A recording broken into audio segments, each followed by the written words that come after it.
any God outside money. Otherwise, how can somebody say that there is no poor man that is holy? Poverty is a sign of ungodliness. To be poor means there is sin in your life. That Jesus died because he was poor. Everybody hear me. People don't know scriptures. For 30 pieces of silver, Judas sold Jesus.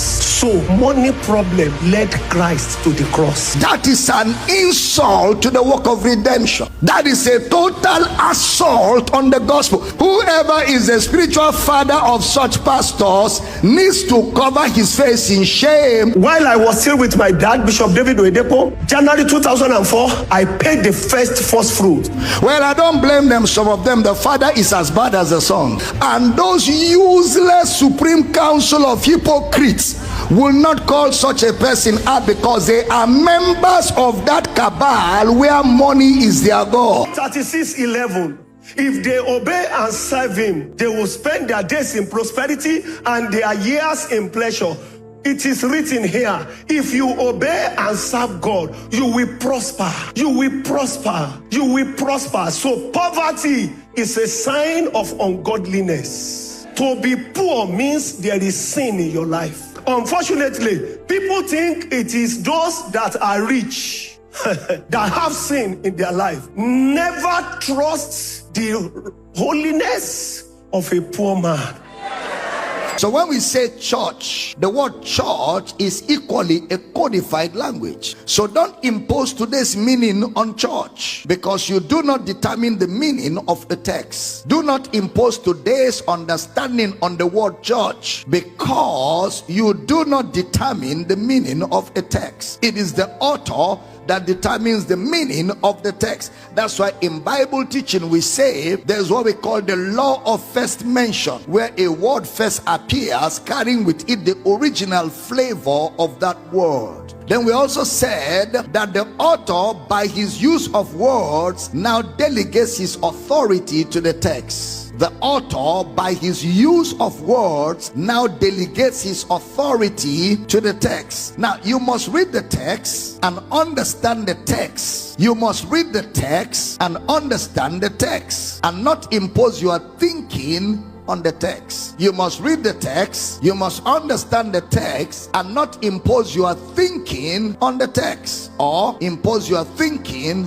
on the text. Now, how important is it for me to know the meaning of a text? Because you know, your knowledge of the word, which is your knowledge of the text, is your worship of God. That is how important is it for you to know the meaning of a text. Your knowledge of the word, which is your knowledge of the text, is your worship of God. You cannot worship God beyond what you know. Some people, all they know is money. The God they know is money. They don't know any God outside money. See that? That's why some people will say that the devil does not fear a man that prays like he fears a man that has money, because the God they know is money.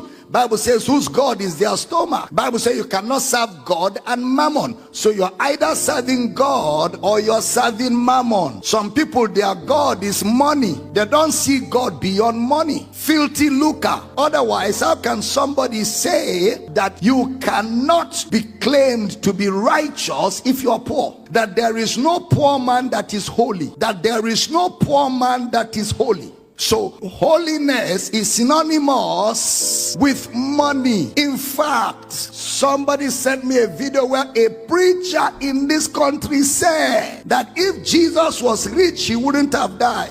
That Jesus died because he was poor. Everybody hear me. People don't know scriptures. For 30 pieces of silver, Judas sold Jesus. So money problem led Christ to the cross.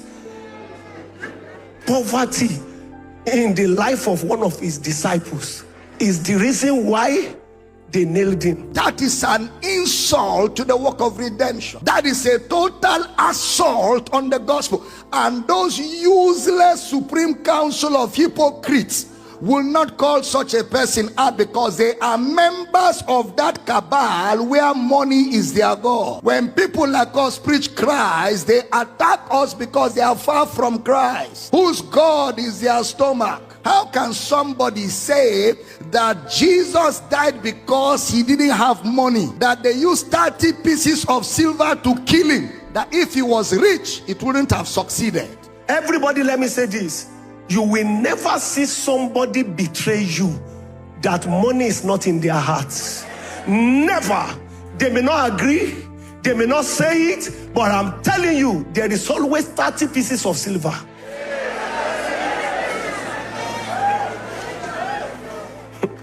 Everybody hear me. Even Jesus prophesied that as the fish swallowed Jonah, so the Son of Man will be buried under the earth for 3 days. After that, Son of Man will resurrect. Judas sold him for 30 pieces of silver. He went and he committed suicide. A small girl, 9 years old, maybe 10 years old, looked at Peter and said, "Hey, you look like one of his disciples." He began to rain curses on himself.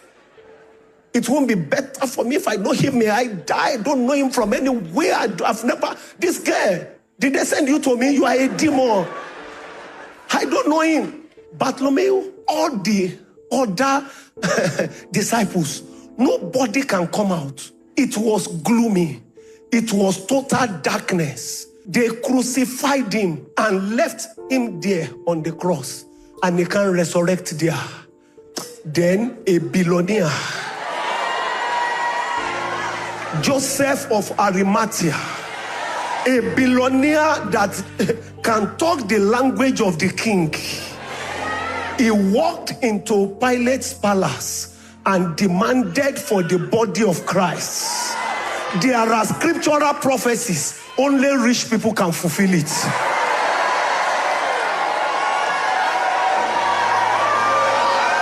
There are scriptural prophecies, only rich people can fulfill it. Shout with me, I'm one of them.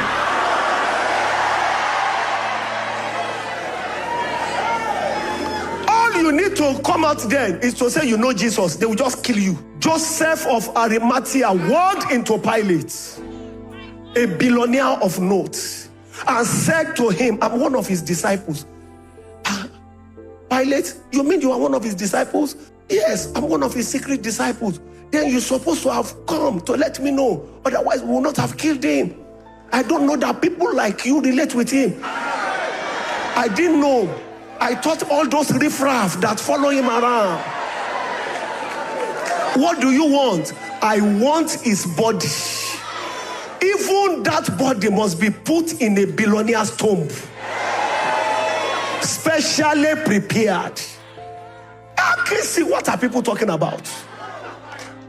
What are people talking about? He is even worse than Peter, who said, Jesus, you will not die.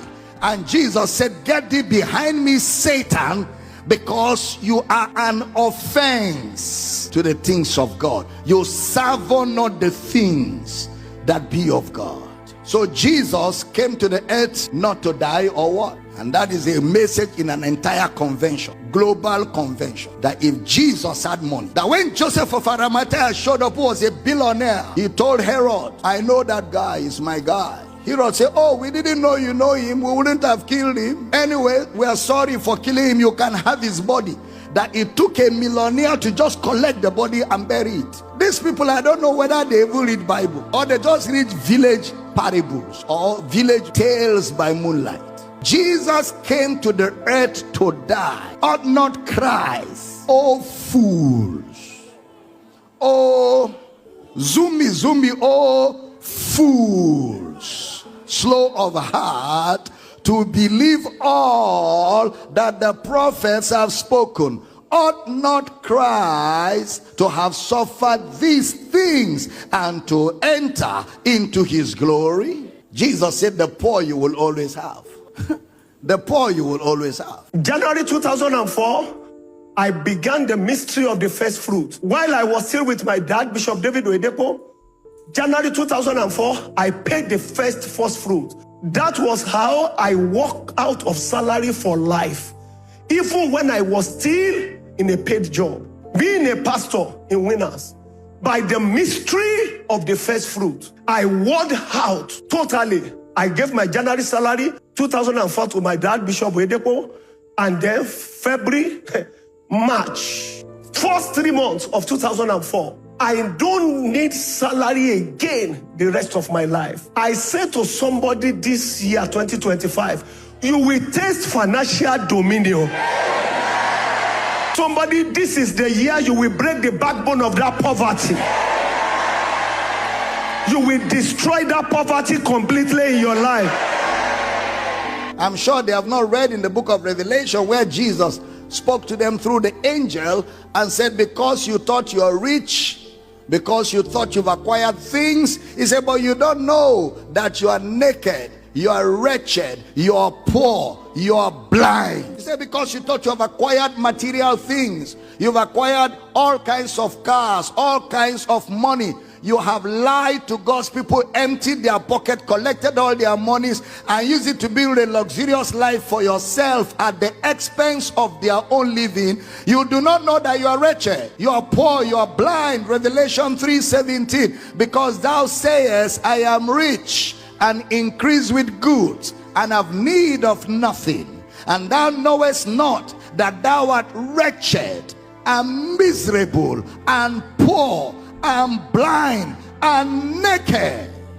Look at the next verse. I counsel thee to buy of me gold tried in the fire, that thou mayest be rich. Sitting to hear me teach this morning is the greatest wealth you can ever have. That thou mayest be rich, and white raiment, that thou mayest be clothed, and that the shame of thy nakedness do not appear, and anoint thine eyes with oil salve, that thou mayest see. Whoever is the spiritual father of such pastors needs to cover his face in shame and call them to the backyard in the kitchen and take them through class 101, in fact 001, so they stop disgracing him.